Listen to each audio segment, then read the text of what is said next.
All right. I am here with Dave Kennedy from Fidelity Land Title, and today we are going to talk about land surveys. Hi, Dave. Lucky, everybody, all the listeners. Yeah. How are Well, you? it came up because I had a property that I bought where the Yeah. neighbor said that the garage, and this was like in blue ash, in Mhm. like regular old blue ash, and the Right. neighbor was grumping because the garage was, he said, was on his land. Yeah. Yeah. And it's crazy because that property had probably been bought and sold, a dozen times Right. and nobody ever says anything. And this is something that can happen. You buy a house and then a couple of days later, you think your neighbor's coming over to bring you a plate of Cookies. cookies and welcome you to the neighborhood, but really they're telling you your garage is on their property and you have 30 days to get rid of it, or they're gonna you'll be hearing from their attorney. So Right. yeah, it does pop up from time to time. So tell us about, because in the contract, in the Ohio purchase contract, the buyer has a right to do a land survey, but it's not Mhm. like really required generally Yeah. by the lender. It's Right. not generally, I mean, in the city, I sell mostly like in the city properties. We don't really talk about it. I can imagine it's more apparent like during rural with rural farms or something like that. But if you're outside of, if you're not on a farm, most people don't do it. But what are the Right. types of surveys that can be done? Yeah. So like you said, like a lot, sometimes they'll even ask us, what do we require? Well, it depends on what you want. You know what I mean? So there's two general types of surveys. Most surveys that people get done on a real estate transaction is called a mortgage location survey. Okay. Those are reasonably priced, usually a couple $100. And that's a survey that, you see most of them done, like I said, when you're purchasing real estate. Mortgage location survey is more kind of like an aerial type survey, where what they're doing is they're looking at the boundaries of the property and checking to make sure that none of your buildings or your driveways or any of that important stuff are on those boundary lines. And if Right. they do come to the boundary line, they'll send a surveyor out to actually look at it to see, is this an issue or not? And most surveys that we see done in the title industry and real estate transaction are going to be these mortgage location surveys. Again, it's cheaper, it can be done a lot quicker, and again, it just gives you kind of the peace of mind that your building or your driveway or your shed is not on the property line. That the mortgage location survey is good enough if we do one of those to remove the survey exception on a lender's policy, or remove the survey language. The other type of survey that we do is like a full-blown Wait, what do you mean the survey language? What are you talking about? yeah, so every title insurance policy has language in there that takes exception to any boundary issues that you have with your neighbors. You can get that language removed from your policy for a small fee, but our only way that we can remove that language from your policy is if we have a survey in our hand that we can look at, that we feel comfortable removing that language. And then Right. if we remove the language and then there's a survey issue, well, then the insurance company's on the hook. But by default, that language is in there. So a Okay. lot of times lenders will want that language removed. And our only way to have it removed a lot of times is with that, that survey. There are other, circumstances where we might be able to remove it based on the type of the legal description and whatnot. But for the most part, yeah, they need this mortgage location survey done. Okay. The other type of survey that's done are these boundary surveys, where that's the one where you'll see the people out there with their, their tripods and their radars and whatnot, and they'll actually go out there and stake the property. And that's the one where you'll see the little flags with the little stakes in the ground. And you Right. can actually see the property line, there, so you can actually walk up to the edge of your property. If there's a boundary dispute, a lot of times that's the best way to, Mhm. get a result, is to have a stake survey done.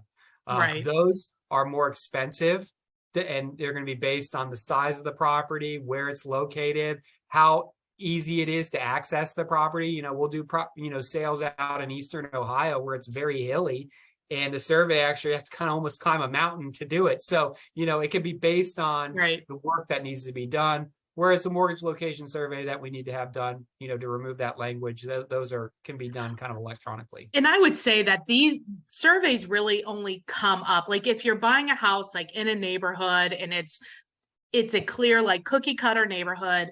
oftentimes doing surveys doesn't matter. But if you're buying like a piece of land and there's like maybe multiple buildings or something like that, that's when it comes up more often. Is that what you've seen too? Right. Okay. Yeah, and a lot of times it's going to come down to like the type of your legal description. A lot of people don't really pay attention to your legal description of your property, but every property has what's called a legal description.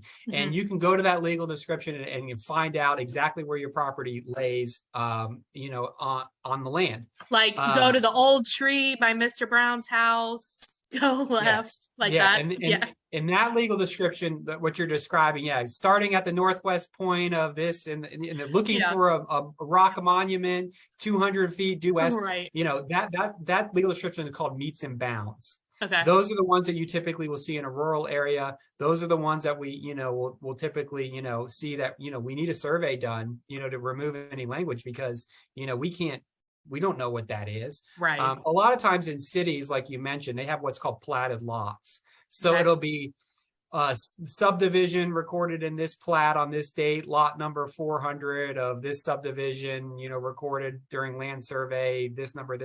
Those ones will typically, are a lot easier to read and look at because again, they've done a plat of the property of the subdivision, and you're assigned a specific lot in that subdivision. Whereas again, out in the rural areas, that's just not the case. It's a little harder. Yeah.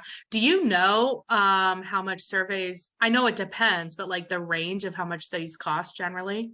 Yeah, so on average, one of those mortgage location surveys is typically between $175 to $225. That'll get you that mortgage location survey. And then the full-blown stake survey, boundary survey, that's just going to depend again on how much where land. it is, how big it is. But I would say probably at minimum, even for a half acre to an acre lot, you're looking at around at least $750, and then up based on how big of a. You know what? I just it's considered is if there's been a previous survey done. Yeah. They can use those. So there are different factors that play into what entails a survey. Surveys also happen like if you have a big piece of property and you're looking to subdivide it out. Yeah. So you have to do surveys too for that. If you're trying to like if you have one parcel and you're trying to make 2 or 4 or whatever, surveys need to be, and that's pretty common. Right. Inside of like city areas too. Right. Yeah. You'll see somebody that has like a double lot and they want to make it a single lot. They do, what's called a lot split, or like you said, out in the country, if they want to take off an acre and sell it to their neighbor. Yeah. A lot of times people don't understand that you need a survey done. And what that surveyor is going to do is they're going to take that one legal description and they're going to create 2 legal descriptions from that original legal description. Right. And then you have to get that approved by the city that you live in. And then you have to get it approved by the county. And there's all kinds of different things. It's not just as easy as, I've owned 4 acres and I'm going to split off one. But it's not even that. Even like in the city, there's like alleyways and sometimes like where you can enter through the back. And sometimes those alleyways are owned by one of the neighbors, but not the others. Correct. And like it can create an issue, you know? Yep. No, and you see that again, like, you see that. We had that in Deer Park. Yep, exactly. And those are the types of things that, for your peace of mind, it might be worthwhile for you to get at least at minimum, get that mortgage location survey, just so you're aware. A lot of times you can use those later on down the line too, if you ever, go to sell the property, or a lot of times they're acceptable. If you're going to get a fence, you can give it to your city to say, hey, this is my survey. They don't require you to do a full-blown survey, to get your fence approved, or if you're building a shed, if you have setback lines, you can use that mortgage location survey that you purchased at closing to, remedy some of those issues. I think the thing is that if you're going to go sell a house, you're going to go buy a house and there's land, there's a lot more issues than what we just would think it'd be easy. Right. Correct. So it's important to contact, a title company, a real estate agent, and we can help you figure out like, do you need a survey? What would that look like or whatever? Right. Where do you do business? What states? Yeah. So we're located here in Cincinnati, but we cover the entire states of Ohio, Indiana, Kentucky, Tennessee, Michigan, Wisconsin, and Minnesota. Oh, Minnesota's too cold, man. The surveyors up there, you have to pay them a fee, the hot extra fee. because it's Yeah, depending on the time of year. exactly. If people do want to get a hold of you, what is the best way? The best place or way to reach out to us is via our website, fidelitylandtitle.com. Awesome. Thanks, Dave. Thanks for having me. Yeah.